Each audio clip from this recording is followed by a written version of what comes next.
नहीं फिर भी समझ नहीं आ रहा, थोड़ा बाहर जाओ, थोड़ा घूमो।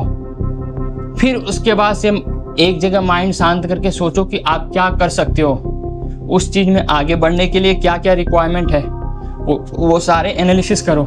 एनालिसिस करने के बाद अपने आप देखो आपके पास एक सॉल्यूशन रहेगा, उस सॉल्यूशन पे अपना 100% दो। फिर पास ये चीज़ लगा रहेगा, पूरी ज़िंदगी लगा रहेगा। अगर एग्जाम्पल के तौर पे अगर उठाओगे तो जितने भी बड़े लोग हुए हैं, जितने भी उठा लो, वो 10 बार फेल हुए हैं, तब जाके उनका एक चीज़ सक्सेस हुआ है।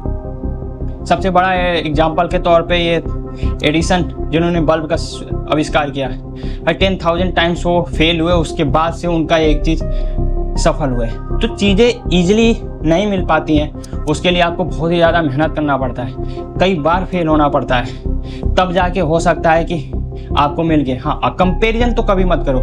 कई बार ऐसा होता है, मैंने देखा है कि कुछ लोग स्टार्ट ही करते हैं कि उनको सफलता मिल जाती है। वो उनके अपने कर्म हैं, वो उनका अपना कर्म है, उनका बैकग्राउंड अलग है। हो सकता है वो बड़े अच्छी फैमिली से हो, एक लाइन में कोई नहीं खड़ा है। आप इधर हो तो हो सकता है कुछ बंदे आपसे 100 मीटर आगे हैं, हो सकता है आपसे कुछ मीटर, 1 किलोमीटर, 1000 मीटर पीछे भी हैं। तो खुद को ना ही आगे से कंपैरिजन करो, ना ही पीछे से कंपैरिजन करो।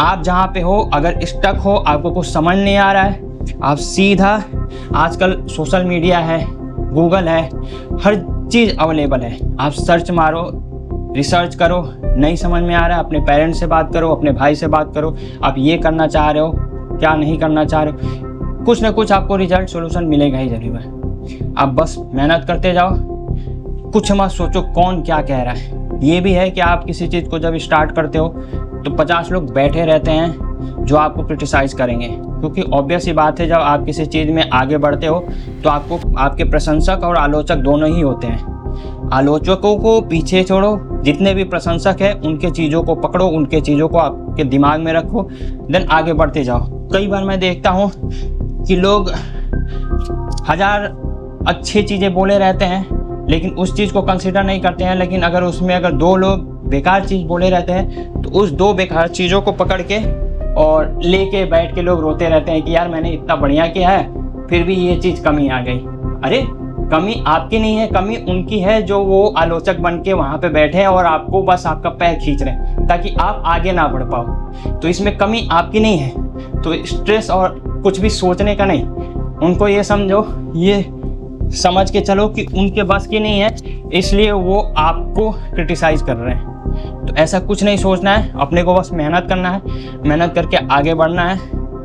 हमेशा ये सोचो आज का दिन है, आज का दिन मुझे पूरा दिन यूटिलाइज़ कैसे करना है, कैसे अपना बेस्ट देना है, दैट्स ऑल। बाकी कुछ भी मत सोचना है। बस यही कहूँगा कि भाई कुछ भी हो जाए अपने पेरेंट्स का रिस्पेक्ट करो। पेरेंट्स से बढ़ के आपकी लाइफ में कुछ भी नहीं है, क्योंकि अगर आपका जन्म हुआ है ना, उस जन्म देने के पीछे आपकी माँ ने कितने तकलीफ से हैं ना, उस चीज़ का इमेजिन आप लोग कभी कर ही नहीं सकते हो। इसलिए हमेशा रिस्पेक्ट करो अपने पेरेंट्स का, उनके लिए जितना कुछ कर सकते हो उतना करो, अपनी लाइफ में मेहनत करो, इतना खुद को सक्षम बनाओ कि पहले अपनी फैमिली को खुश रख सको।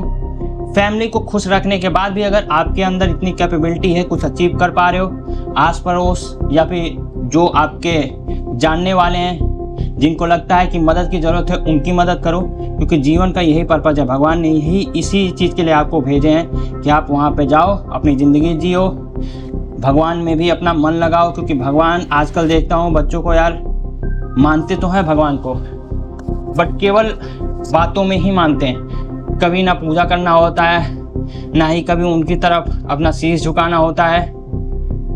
इसलिए उनका माइंड भी जो है गलत डायरेक्शन में जाता है। इसलिए भगवान से जुड़े रहो, अपने माँ बाप की रिस्पेक्ट करो, उनकी खुशी के लिए हमेशा आगे बढ़ो, मेहनत करो। कुछ अच्छा अचीव कर पाते हो, समाज के लिए भी कुछ कर पाते हो तो वो करो। देन अपने आप लास्ट के टाइम में थोड़ा भगवान को दो और अपने आप चुपचाप यहाँ से निकल लो। जीवन यही है भाई, इससे ज़्यादा कुछ नहीं है। इसीलिए हमेशा खुश रहो। सबसे पहली बात तो खुश रहना भी बहुत ज़रूरी है। ठीक है गाइस, आज के लिए यही है। Bye bye, take care.